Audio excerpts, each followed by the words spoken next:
So, but does any ideological system necessarily have to also have a scapegoat, or is it because I thought I've heard it that just like there's always a scapegoat, or a sublime object. There's these different kinds of factors that are always present in an ideology, and you're saying, well, but the rightist form of enjoyment is just hyper focused on this scapegoat.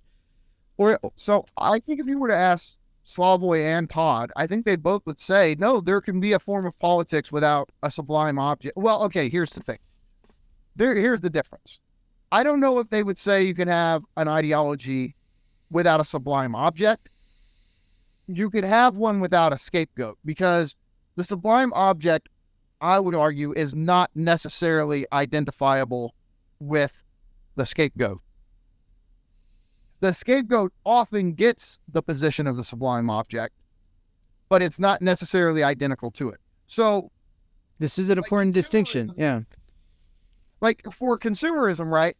Consumerism can hang out, like it'll put different things in the sublime position that aren't scapegoats, right? Consumerism would say, oh, if you just have the right collection of commodities, then you'll be happy, right? And things will be right. Things will be good.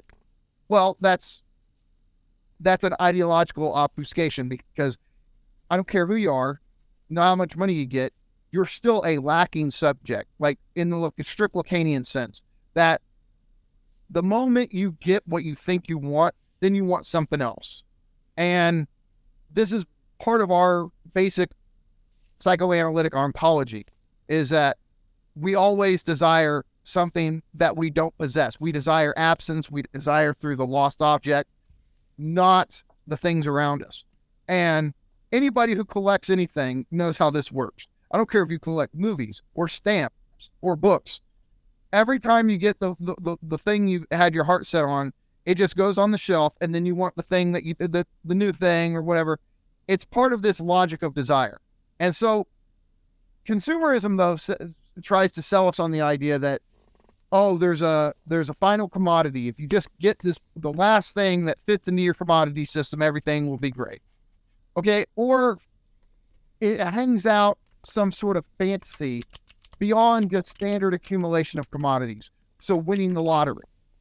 Oh my God, if I could just win the lottery, like, oh my God, everything would be so good. So I think the lottery win, or having your finished perfect system of commodities, both of them are positioned in the sublime position, but they're not scapegoats. So again, I'm just trying to make the argument that the sublime object, though often a scapegoat figure, also can be other things. And I don't think consumerism, the way it's traditionally functioned, I don't know if consumerism has a strong figure of the scapegoat. I think it tries to make the commodity itself the sublime object. The reason I brought it up was because I was going to say, it would be those people who have relative time energy and use it to build their social and cultural capital as a career, lording that over other people and seeing necessary and essential labor as beneath them, who are invested in the reproduction of the system that gives them this upward mobility and these challenges and this achievement hierarchy and everything like that they're gaining through. Let's say I'm fine with that person being a scapegoat. I don't know, and then I'm like, oh no, is that rightist? Oh no. I'll just say, no, here's the problem. I don't care if whoever is the scapegoat, let's say they're doing something wrong or they actually are immoral. It doesn't matter, because if the libidinal fixation is on that group or that person, it's still, no matter how much somebody tries to avoid it, if that's where the libidinal fix is on, you obfuscate structural dynamics. The role of capital, the role of wage labor, those are still the key things. And so I honestly think the scapegoat thing, it is a distraction. It always, if we're going to scapegoat something, let it be the system itself. But the whole point is, that's like, okay, I get there's something fun in saying that, at least for me, but to attack the system is precisely not to scapegoat. Like, and that's kind of this is where Žižek's Bartleby politics comes in. Yeah, because is saying that's what Bartleby does. Because if to give into the way that a time energy politics could be turned into a scapegoat politics, what I'm trying to say is Bartleby's Žižek's Bartleby politics would be saying I would prefer not to that temptation, right? It's saying no, I'm not going to become libidinally invested in the binaries that are maintained through this delightful, joyful hatred. Absolutely. Yeah. Absolutely. It's a pure rupture. It's a pure break. So when he says, I would prefer not to, the not to, you can word it as, I prefer pure negativity. Now, what that means is, and what Bartleby, okay, so we've already laid the groundwork to understand what Bartleby politics is. So, and I really quick, I want to do a quick shout out to Anne in the chat and say thank you, because she's read parts of Melville's Bartleby the Scrivener to me on like 5 different occasions in the last month while we were driving places together, and she was driving and reading at the same time. It was kind of crazy.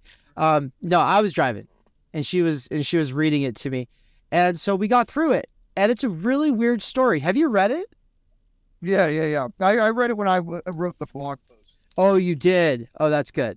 I told Anna I wasn't sure if you'd actually read it. I was like, oh, I figured he must have at least looked at it. But yeah, I'm glad to hear you actually read it.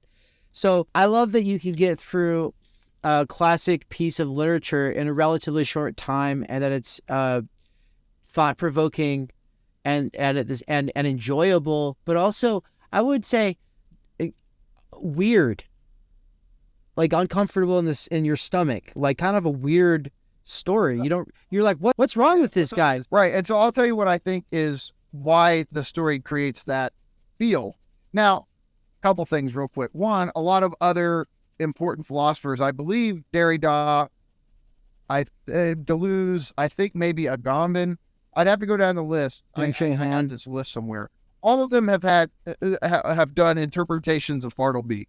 And so, okay, I wrote a blog post called Žižek's or Bartleby, something like that. Bartleby politics, I would prefer not to. Something like that.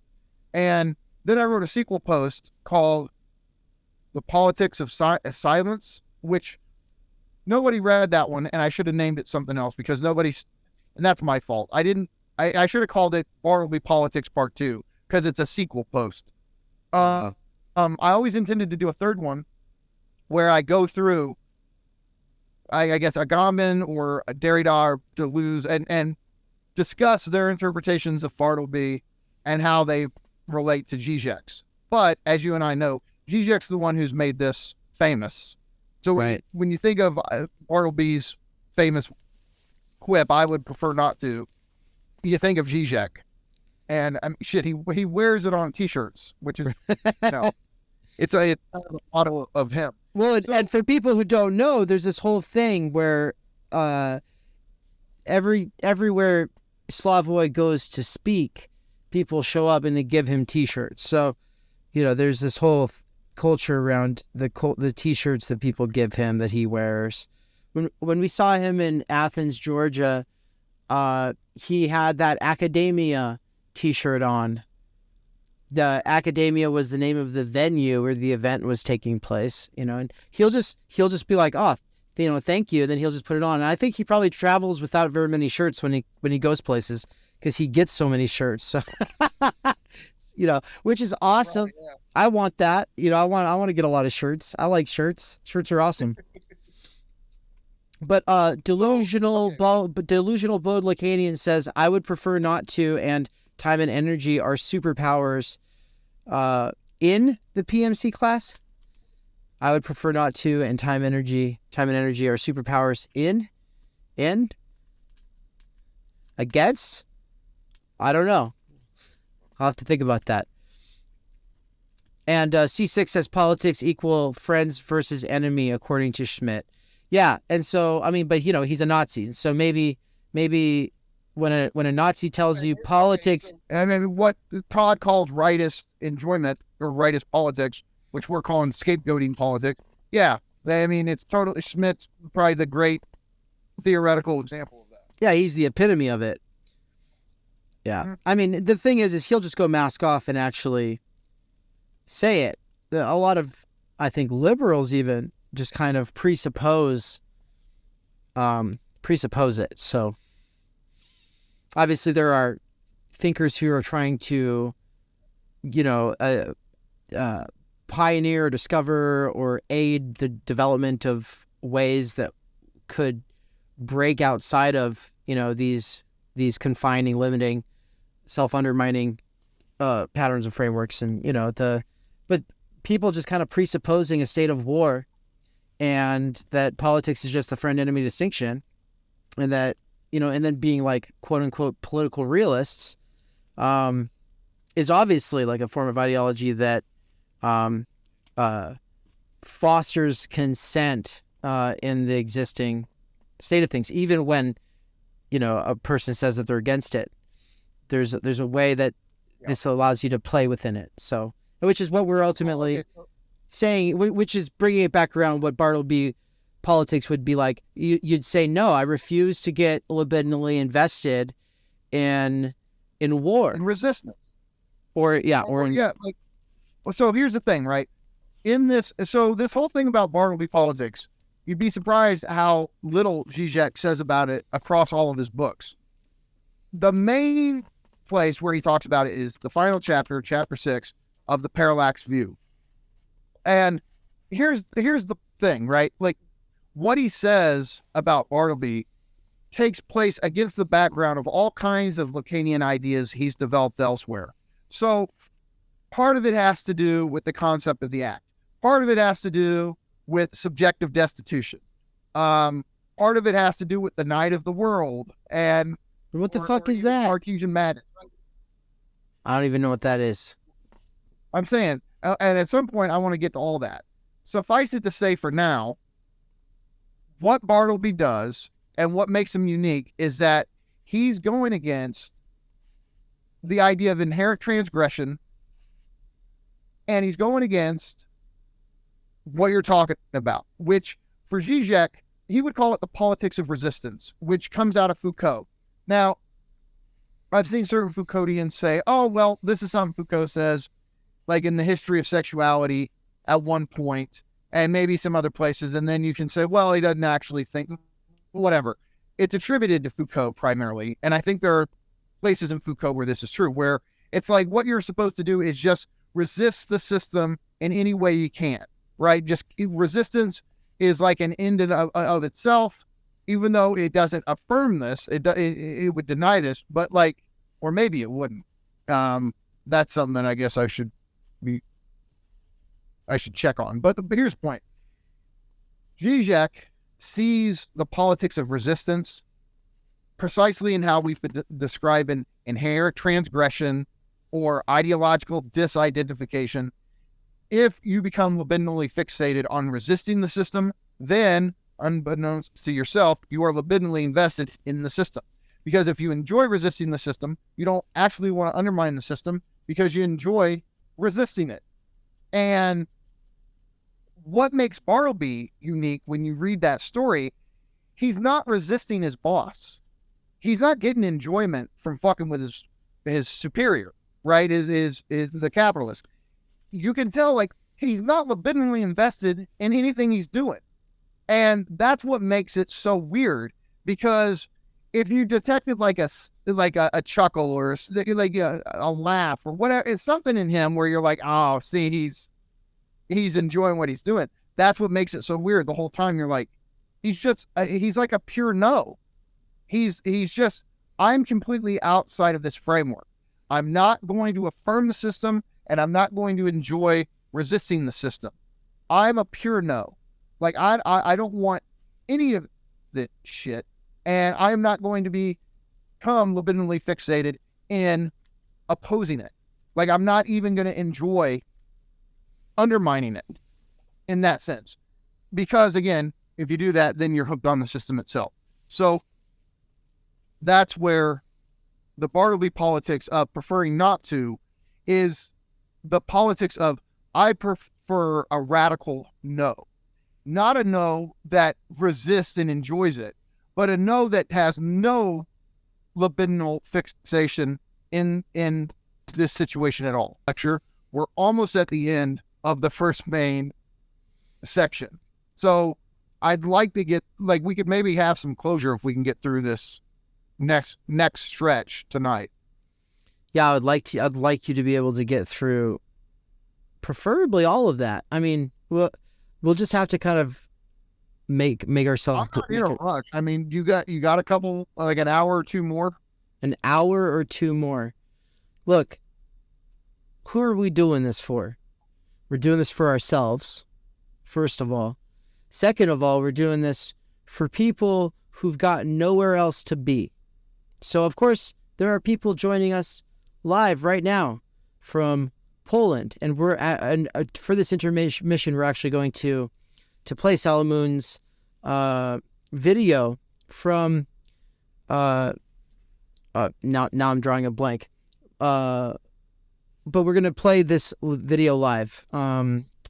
But we're being joined by people from all over the world live right now, and people might have to go away and go do stuff, but the main thing is that we're doing this for everybody so that you can come back to it and listen to it when you've got the time, the energy, the attention to be able to do it. And one of the main ways that ends up happening for our audience is at work.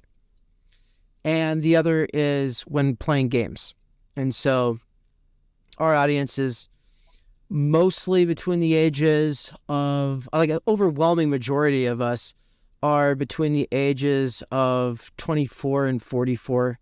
And I think the overwhelming majority of us are either working full time or are the children of the kind of dads who are quote unquote really successful, but now, like, their form of love, supposed love, is trying to get you to do exactly what they did and, make the same life choices that they did, and lording their money over you while doing it. That's the main, and people are joining from work or while gaming and trying to go deeper with theory in a way that they've never done before.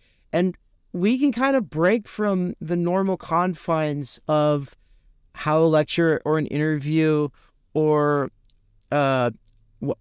whatever, an episode is supposed to be, and we can do whatever the fuck we want. And that's, and this is in the Lacanian spirit, really, because his big battle with the establishment of his time was the fact that he was calling off, what do you call them? Not sessions. He was calling off.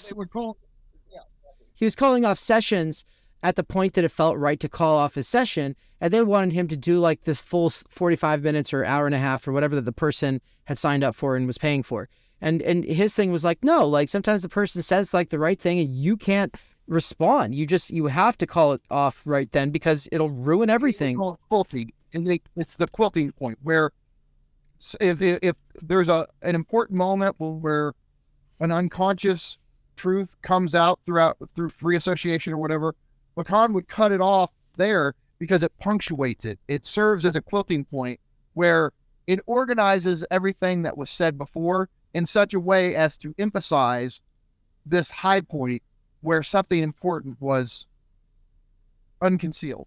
Right. And so, and that's the problem, right? They accused of, it's the short session. It's not so much the short session, it's the punctuated section. Right. Session.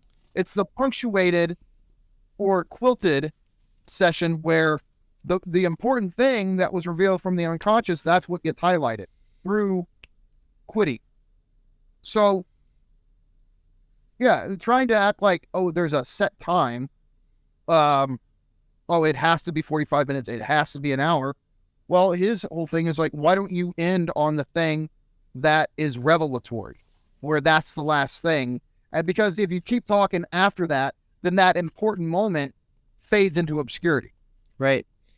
And it was kind of epic how our last conversation got quilted by the reel when we got cut off. Oh, yeah. And when it got cut off, somebody in the chat said that was the most epic rabbit trail off into like just oblivion of the year, or something along those lines, And look, we have the ability to cut it off when it feels right. You want to get through this. I want to get through it. We're going to get through it. I think that if we tell ourselves that we're not going to get through it, well, then we're definitely not going to get through it. If we tell ourselves we're going to let ourselves get off easy, then we're. But look, who are we doing this for? Obviously, people who are able to join right now, that's awesome. But I expect most of you all will fall asleep or go on to some other thing and have to come back to this later. But you come back to it when you want to and when you have the disposable, time to listen to it. And, obviously you can speed it up or whatever. But like for me, I'm going to be reviewing all of these next time I'm doing manual, monotonous labor. I like to say I try to avoid brain work and do labor work because I want to be able to listen to things like this. I feel like it helps with ADHD learning. Like you have to do things a lot more. You have to go over things a lot more. You can't just read it once or twice, take a couple of notes or whatever. You have to keep going over things when you're multitasking. But you can go over things again and again over the course of like years, not just months, years. With theory, you're not going to be in a hurry. I'm not in a hurry. I mean, in a sense, we're in a hurry. We've got a lot of stuff that we're doing and trying to get through. But these conversations in the space that we've created here is not one where we're like, well, we're trying to get through it really fast or anything like that. Exactly. And so here's my thing.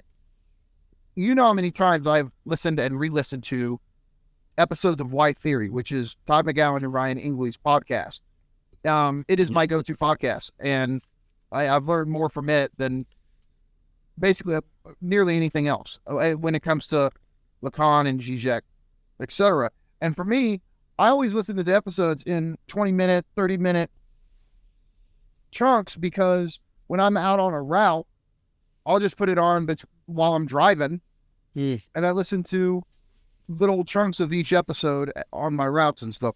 So but here's the thing, and I want to say this because there's one I saw, and I know you saw it too. One Lacanian said it was the only thing I've seen somebody say something negative about these streams where they're like, oh, it's like it's sprawling, like, or it just goes too long. And basically this person was saying, like, you and me or whatever, like we should be doing video essays. They should be really like 20 minutes or something, real concise. And he didn't like how these streams just go on and on. But I'm like, okay, well, fair enough. But I love how Why Theory for me is just, yeah, it's broken up into episodes, but it really is just one constant ongoing discussion. And I love that. Like, I've learned more from that conversational medium, that conversational structure, than from just like a bullet point video essay. I love video point bullet essays, right? Bullet point video essays. They're great. And they're often the best introductions to something you can get. But if you want to really absorb a theory, I don't care if we're talking Merleau-Ponty or Deleuze or Levinas or Lacan, whoever, you're going to have to get tapped into a much bigger, sprawling discourse to really understand where you're at with it. And that's what we're trying to offer, is if people want to be able to just absorb, this ongoing discussion of Žižek and Lacan, and at some point we'll get back to Baudrillard, great. And if they don't, then cool. But I think there needs to be these kind of options in learning where video essays have their place. Reading books obviously still has its place. And I don't think anything can beat that. Nothing's going to ever change that, yeah. Well, I absolutely also know that nobody has their time and energy to be able to read books the way to really learn shit and absorb it. So Yep.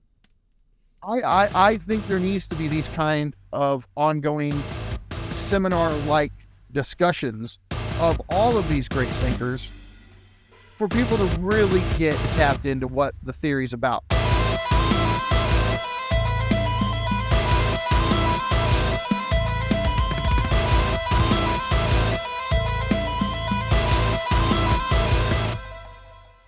In an attempt to bring in new people to the world of philosophy and theory while building on relationships already established, we are doing a countrywide tour of the United States this fall. What's up, guys? It's Ann and Are we Dave. coming to a city or town near you? Do you think there is a venue or audience in your local region that would be interested in a lecture or facilitated discussion about existentialism, critiques of therapism, PMC ideology, self-help, introduction to philosophy, or the Timenergy critique of any of those things? This speaking and discussion facilitation tour will include the Pacific Northwest in mid-August, the Kansas City, Missouri area late August or early September, Philadelphia at the beginning of October, and really we're going to be all over the area there, hopefully, so get in contact with us if you think that we should come visit your state. Phoenix, Arizona, mid-October, and SoCal, especially San Diego, late October. I say especially San Diego because we already have our guide for the San Diego region. What's the difference between a host, a guide, and a volunteer, you ask? Well, thanks for asking, actually. The volunteer role is for people who want to put up posters or in other ways promote the events that will be occurring in their town or city, whereas the host might have a guest bedroom, guest house, or a place that we can park our van so that we can sleep in our van. We need to know if you would have like bathroom facilities or anything like that, and so the form on the website is where you can tell us what you have to offer. Guiding, on the other hand, though, people who love to guide take a lot of pride in their local knowledge. A good example of that would be Michael Downs when I visited him in Raytown, Missouri, and he took me into Kansas City and we had barbecue, and he took me to the mall and to all these other landmark places from his life growing up there. But a more recent example would be my friend Michael in Poland, who took us around Katowice, Poland, and basically gives a historical and sociological analysis of everything, and it was amazing. It was one of the coolest things we've ever experienced, and it made us realize some people just want to provide the space and privacy, whereas other people want to take you out and show you around. And so if you're interested in being a volunteer, host, or guide, we have a special form for that, so please fill out your information and get in contact with us as soon as possible so we can fit you into the schedule, because we'll love to meet you, touch base with the local community. And if you don't think anyone else in your area is interested in the things that you're interested in, if you don't think anyone else is into this stuff, well, we might be able to surprise you. When I saw that poster, Boulder art in Boise, fucking Idaho, are you kidding me? It was virtually an answer to an unspoken prayer, It really was. And I just couldn't believe that somebody was interested in the things that I was interested in, that I had been interested in for years and had kind of given up on in futility. I'd labored in solitude for so long. I had no one to talk to about it, no one to bounce ideas off. This tour is going to bring together a lot of people who want to be based in text with the people they're in conversation with, and yeah, I think it's going to be a fantastic year. The only other thing that I want to say is that Michael Downs' first book is going to be published by Theory Underground really soon here. I've got another book coming out really soon here. These books will be spread throughout the United States on this tour, so I'm hoping to be able to do some actual book launch events at various bookstores. Outside of that, I guess the last thing that I would say is that Michael Downs is gearing up to teach For They Know Not What They Do by Slavoj Žižek. We're putting out all these introduction videos and other interviews related to the topic of Hegel, Lacan, Žižek, because we want to give people an accessible and sturdy basis in the discourse. The problem is that Michael Downs is very busy having to work at a wage slave job. And so if you want to help in freeing Mikey, make sure to go to his Patreon at patreon.com/thedangerousbaby and make a donation. Thank you. I would be remiss to close this out without a quick shout out to our patrons and our anonymous donors. Thank you so much for the donations already. We've only been around for a month. We already got over $3,000 in donations. And so thank you. And stay tuned for the app, which is on its way. There will be a Theory Underground app.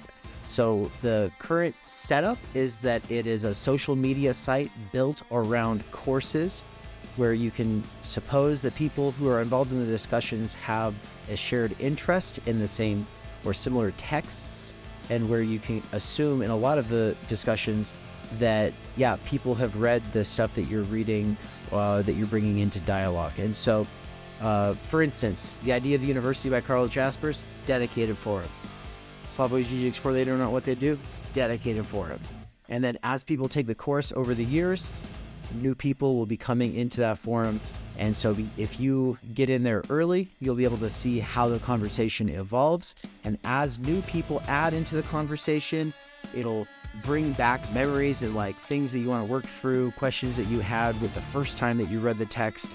And so I'm really excited for this. The reason I've built this website is because I think that this is what's lacking in so many other spaces, is that ability to return, to be able to communicate after the fact and in a sustained way on a platform that's not attention grabby and annoying like Discord. And so stay tuned because there is an app on the way. Thank you to our donors.